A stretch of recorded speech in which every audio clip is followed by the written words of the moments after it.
Hello and welcome back to the Elder Scrolls Online PTS for Summerset. Now in this video we're taking a look at the Abyssal Geysers. Now what these are essentially dark anchors, but instead of fighting Daedra and other things from beyond our realm, we're fighting crab people. Yeah, that's right, crab people.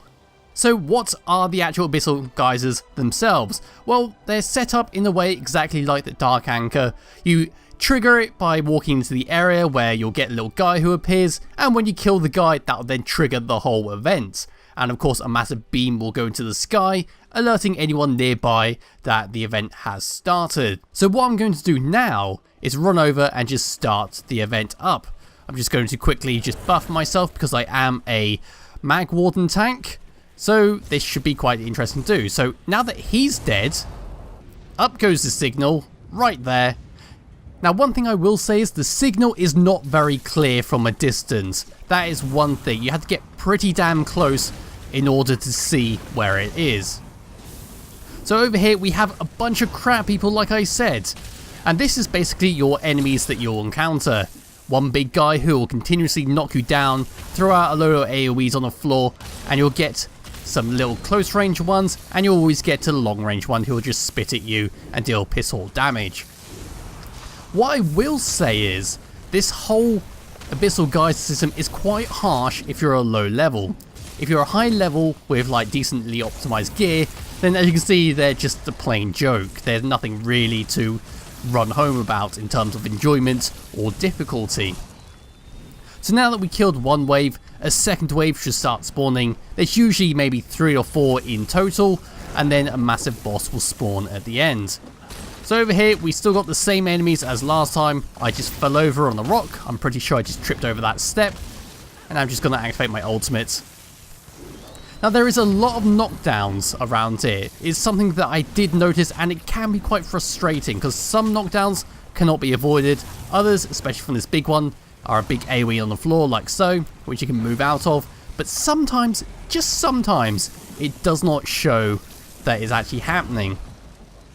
So once I've killed this guy off, another wave will start spawning, and then I think we have one more wave after that before the boss. I'm kind of hoping another player will turn up to make this a little bit faster, but I doubt it because there doesn't seem to be that many players online.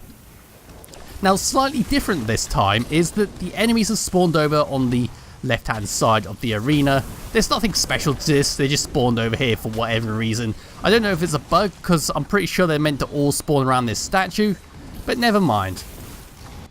Now what's going on here? Now hopefully the boss should spawn now. I think there might be one more wave of enemies. Sometimes it is 4, sometimes it is 3, but no, we're going to go straight to the boss. So here is the big boss over here. They're nothing really special.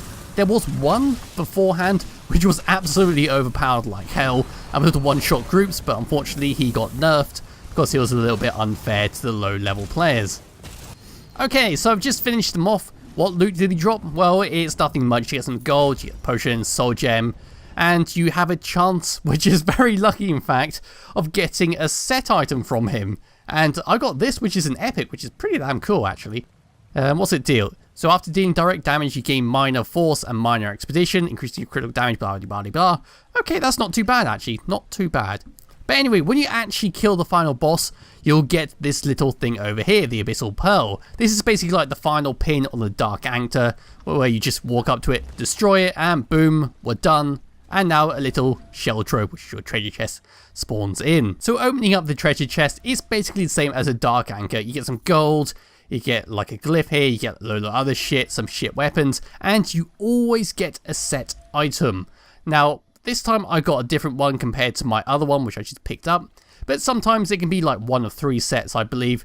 I'm not quite sure on that, but anyway, once you've looted that, the event is over and it'll probably respawn in about 5 to 15 minutes.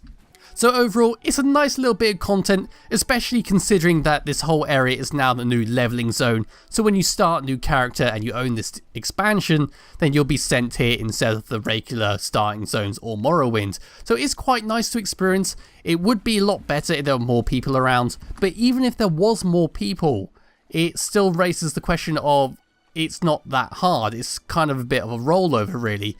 If there's more than one person, which I did before in another recording, where there was like one other little tank, he was level 3, and I was running with him, then it was kind of nothing interesting, because we just wiped out the area and we're just standing there like, oh, is that it?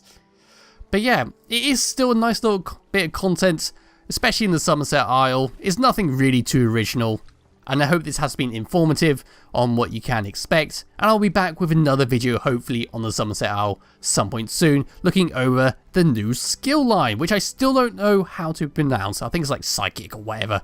So I'll be back with that some point soon, so stick around. Bye bye.